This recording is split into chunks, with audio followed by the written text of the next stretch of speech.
So, Kira, in the last segment, you had basically walked us through the processes in which confusion is created, and how this, and I think folks are pretty well familiar with the concept that in general Republicans will do better when there are less voters, but specifically they'll do better when there are less younger voters and less voters of color. And so when we talk about these issues of sowing confusion, how is it that the confusion maybe in the wake of a voter ID law or in the wake of a vacating of a voter ID law by a court, how does that create more confusion, particularly for students or people of color, as opposed to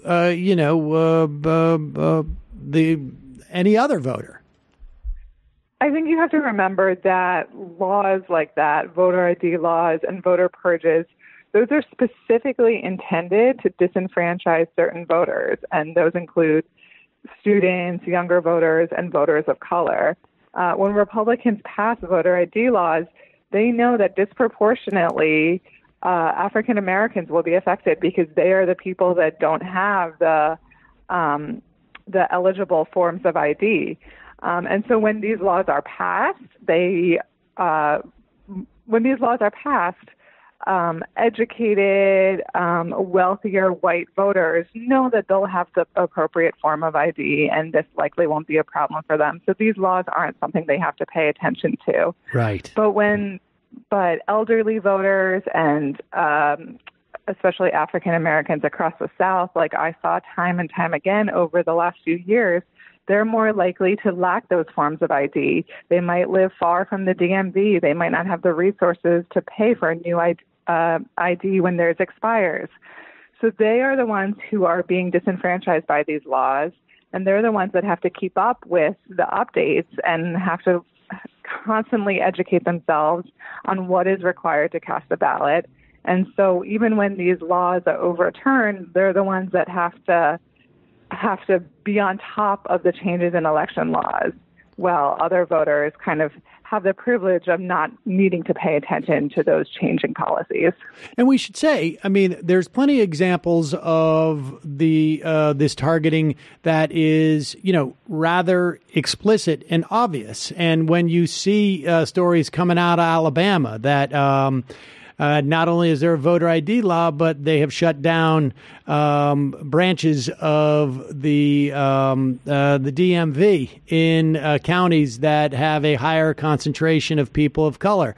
When you have a state, I think it's, I don't know for sure, it's Texas or states where student IDs don't count, but your hunting license does count as a valid form of ID. These are obviously much more explicit.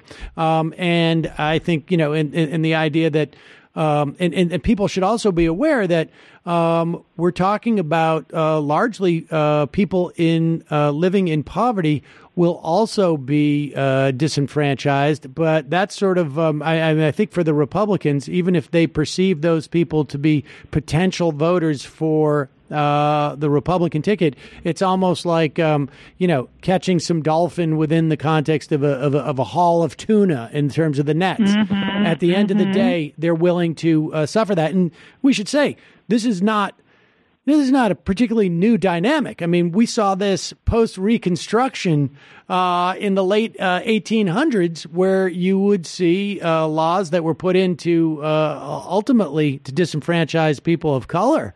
But they would also disenfranchise people living in poverty, with poll taxes and whatnot.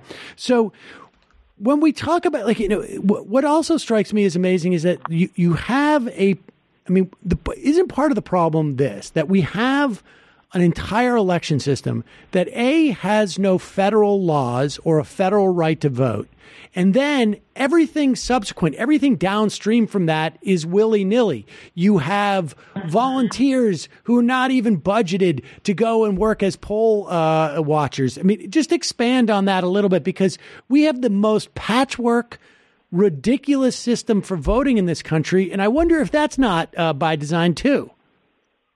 It definitely is, and that's something I write about as well. Like you mentioned, elections are run on the local level in this country, and not only do laws change from county to county and state to state, but they change from election to election. Some people's polling places are literally moved from a primary to the general election.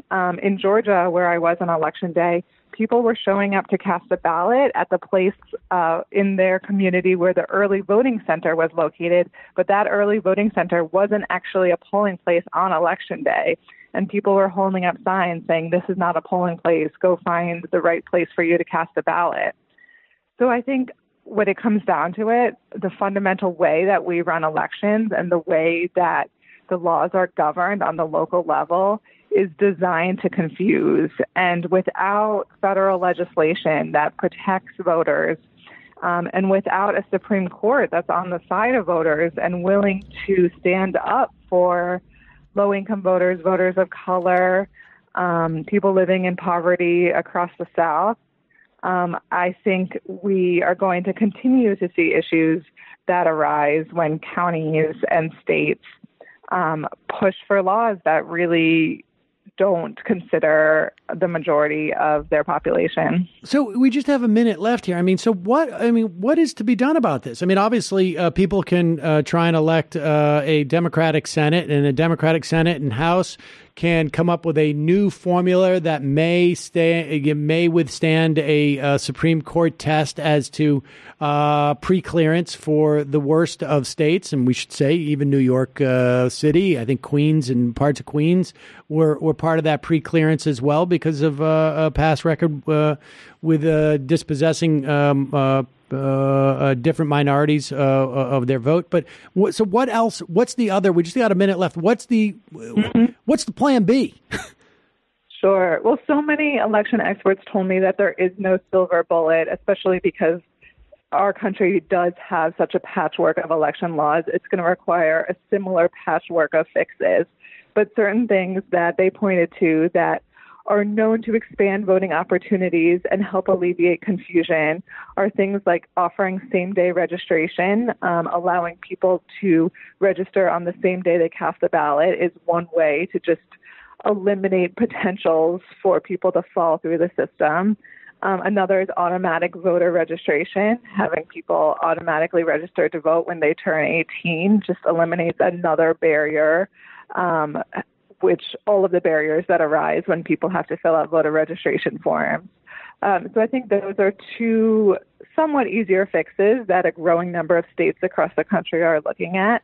And like you mentioned, it will require electing Democratic elections officials and lawmakers who are on the side of voters, or anyone who's willing to stand up for voters and understands that elections need resources. And certainly the Democrats introduced legislation to that effect, but they'll need the Senate and the president to sign off on it. Kira Lerner, thanks so much for your time today. I really appreciate it.